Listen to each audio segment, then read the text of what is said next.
ساعات لما بنقابل ناس وبنتصادم معاهم في الأفكار أو الطباع، بنسأل نفسنا ليه؟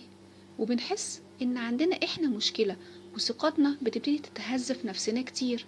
إنه ليه إحنا مش عارفين نتفق، ونبتدي نحاول نكون حد تاني غيرنا بس علشان نكسب اللي قدامنا.